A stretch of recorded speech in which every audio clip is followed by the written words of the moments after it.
What's up, guys? Zaid here, also with Team Local Stations. And today we got the second place deck profile at the Reading PA Regionals. What's your name? Barack AMC. And what were you running? I play Tenyi Swordsoul. Do you have any short I'm tongue twisted now. You got shout outs or anything you want to do? You can shout out Team Low Expectations, everybody, the whole group chat, CJ, Gary. Shout out to the gang. Shout out to the gang. Yeah, I played 41 cards, Tenyi Swordsoul. Triple Ecclesia, triple Moye, 2 Taya, triple Longman. That's like standard for like the Swordsoul cards, pretty much. 2 Taya, you don't want to like club on it, but you want 2 in your deck because of desires. Yeah, it also used to be like an option to play 1, but now with Cash and Runic, it feels like you can't. Yeah, you definitely got to play 2. And then for the Tenyis, I played triple Ashina. And then I wrote non-standard, but 2 Vishuda, 2 at heart, and 1 Shikana. I cut down on Vishuda because of Rise Art's popularity in the format. And it's like, you're never really linking them off going into the cash board. Yeah, the Vishuda's like sometimes an out if you like Moyi reveal it summon token, but at that point they like, it doesn't feel the best because you didn't get to do something with it first. Yeah, exactly. And then for the engine small traps, triple emergence for consistency. Only 2 heavenly because it's like both effects are hard once per turn, so you don't want to like clog on it. So it's been performing pretty well at 2 for me. And then 2 desires. That's like desires is the best card in the deck pretty much. If you do your full combo and then draw like into like a non-engine and then follow up, you should be winning this game. I'd agree. Is crazy. Yeah, especially in this deck. And then to my non-engine slots, I played 14. Oh, actually, there's one blackout too. That card's we already know that's there. And then 14 triple Ash. This was for branded, it's running around the format. I didn't play any branded at all today, so it was like, it performed really well against like Cash and deck and Labyrinth. Yeah. What are you hitting with Cash? Do you save it for like Theosis, or do you hit the Unicorn, or? I usually try to hit the Unicorn because if let's say I let it resolve and then they grab Birth, it's like that means they're already like playing with the so I usually Ash the Unicorn, and then if they have Vitelli, they add it. So then 2 Chalice. This is like really weird, but these are 2 ups right here. 2 Chalice, 2 Eclipse, 2 Pokemon. So I didn't really like drawing doubles of Book of Eclipse and stuff like that because, if I do my full combo and set it, it's like I'm going to have to use my Disruption and then use that, and sometimes it's more ideal to use this first, so that's why I switched Book of Moon. Because against a cash matchup, you usually want to book the first guy they draw because it can show off their other cards. Yeah. But that sucks if you have to give up your Baron and Cheese Out for that, but you don't want to Cheese Out the first guy, so it's like weird. Yeah, so it puts up a little like, it's a little strange. So did you ever play 3 Book of Moons though? I was contemplating it. I definitely did like Book of Moon a lot more than Eclipse this tournament, but Eclipse kind of just sealed me at the top against the Labyrinth deck. I'll go into it later in the pro. Yeah, that was crazy. And then triple impermanence. So I had these at 3 because they can interact on the opponent's turn. These really can't. And then the 2 cards is 2 Eagle Match. It was 3 Book of Moon, the 3rd Book of Moon and 3rd Book of Eclipse. But I wanted to respect the Labyrinth matchup and the Runic matchup sometimes. So that's why I wanted to play it in my deck. But whenever I did play this card at 3, I was clogging on it. So I just wanted to eliminate the clogging, played it at 2. I kind of like that too, because like you took it out for the books, or took the books out for that, and I feel like a lot of the times if you like evenly against the cash matchup, you would much rather the second card be one of the books than have 2 books or 2 evenly, because then they keep the XYZ, you just book it and you just start playing normally from there. Yeah, I actually like that a lot. That's pretty cool. How did the Chalice perform? That feels unorthodox. This is for like the branded deck, for like the Mirage and stuff like that. But it was good against the Rise Hard pass boards. If I would go like let's say I try to Book of Moon them, they chain like Lance. I'm sorry, I would challenge them. Yeah. Would force the Lance, and then I'd chain book, and then it would just clear the card. Hell yeah. So Chalice was pretty good. Chalice is also relatively good in my, let's see, I think it came up once in my Runic matchup too. So 41 cards in the main deck, 14 non-engine slots. I'd probably, to cut the deck down to 40, I would probably just cut, I would say, probably cut Eclipse completely and then put in a 3rd Book of Moon and 30. Very versatile.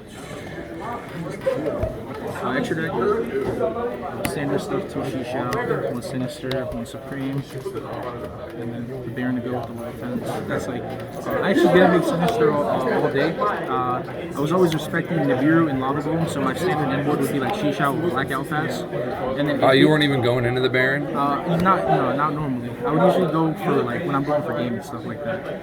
But if they're main decking Kaijus, they got it at that point. Did you ever miss the third Shizao in the Kashtira matchup? Like, do you ever make one going first and they rip the other one and you're just like, oh, damn?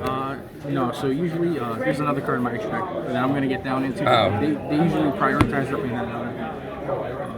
So 2 backs here. So usually this was getting ripped a lot because it clears so much. Like maybe this with the thigh, it just outs 2 cards to play. So they would usually hit this one time, and then if I use another effect, they would hit the second one. And then Chao Feng, Yazi. Chao Feng, I try to do the play around Nibiru like every time, but my Oshimi kept getting ashed. So that was a little annoying. Yazi, it came up against my loss was the first place guy. It came up where I couldn't made this, and I probably would have won if I was able to. But he had the ash for my Ecclesia, so wasn't able to get into him. With the this level 9 dude, have you ever done the line against Branded where you make this with Baron and then pop it to search the ash? Yeah. That Not line today. goes crazy. Yeah, I do that always. And then Tenyi, triple monk, 1 shaman, that's standard. 1 Draco Berserker. And then this was a flex spot, you know, you can play Drag Tite, you can play Sidecar Punisher. I chose to play Crimson Blader. Oh, hell yeah. So usually against a cash matchup, if I like ash them, this card that they're going to rip out for this because it just applies so much pressure. It pretty much says like... Yeah, they can't play next turn. You can't play... Pretty sure you can't summon any of your monsters except the Rise Heart turn. So this is really good in that matchup. They usually rip that, so I'm able to play with my other cards in it. Crimson Blader, I was only able to resolve 1 time, but it only came up 1 time, so I guess it ended up getting there. It did its job. Yeah, it did its job. 15 cards in an extra deck. Onto the side deck. I guess we got tokens. Nibiru. I didn't play Nibiru in my deck list, but I mean, I wasn't doing like the what's his face, the other guy putting his face up. But yeah, He just liked the token. He just liked the token. I guess Shadow Pete, his token was definitely coming in clutch today. Whenever my movie would resolve, people would see Pete's face. And then instead of Nibiru, I played triple Karakara. How did you feel about that card? That card is insane. This card won me 2 of my Kashtira matchups. So one guy, he did the full combo. He locked all 5 of my spell trap zones. And then I was able to like bait him into using literally every monster he had. So I just went, okay, special. Tribute your old boy. And then I made Baron and I killed him that turn. And then the other time, my opponent just ended on Shangri-La, and then Standby Drip brought out Fenrir. I forced both of them, again dropped him, made Baron, killed him. So it won me 2 matches like that. It performed really well. I played against like 5 Kashtiras. It definitely came in a lot. I just didn't see it the other 3 matches. And then my side deck, I respected Branded a lot. I just didn't play any, but I sided 2 Magnum, 1 Jewel Storm. This is for the explosion lock. It outs the gimmick puppet, and when it's in graveyard, you banish it and it does come out. I also sided 2 Ghost Spell. This wasn't only for Branded. This definitely came in against my Labyrinth in my Destroy Your Runic matchup, and it performed very well in all those matchups. It all, like pretty much, I belled Big Welcome about like 4 times. Yeah, a lot.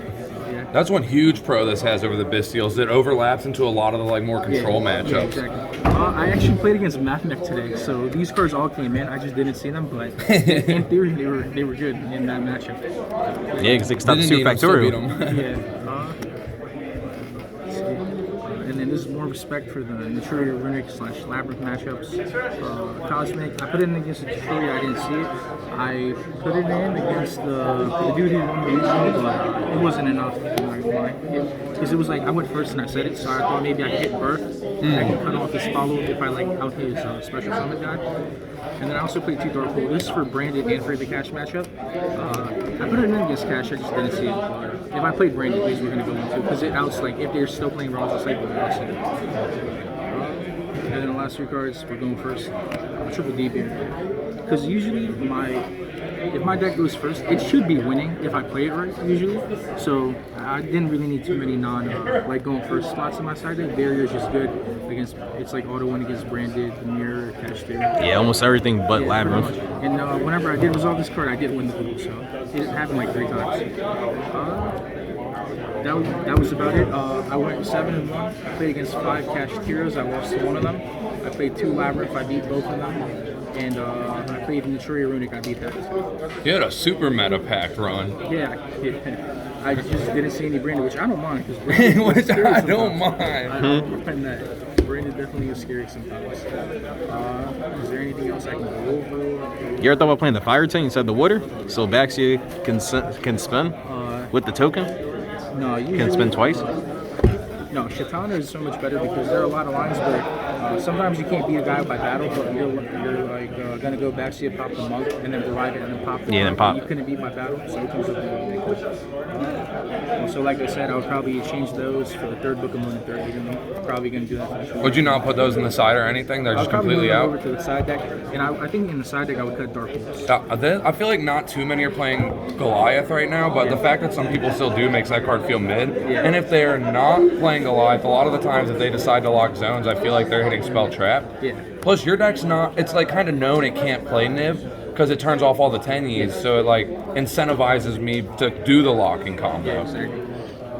I would say I maybe would want to have Nib though, because this card was really good, but it's literally, I only have 3 copies of it, so maybe put in more Nib so we can pair well with it, I guess. If you did, would you play like the Light Charmer? Definitely, yeah. If this card would be changed to the Light Charmer if I played Nib. Well, you have anything else you want to say?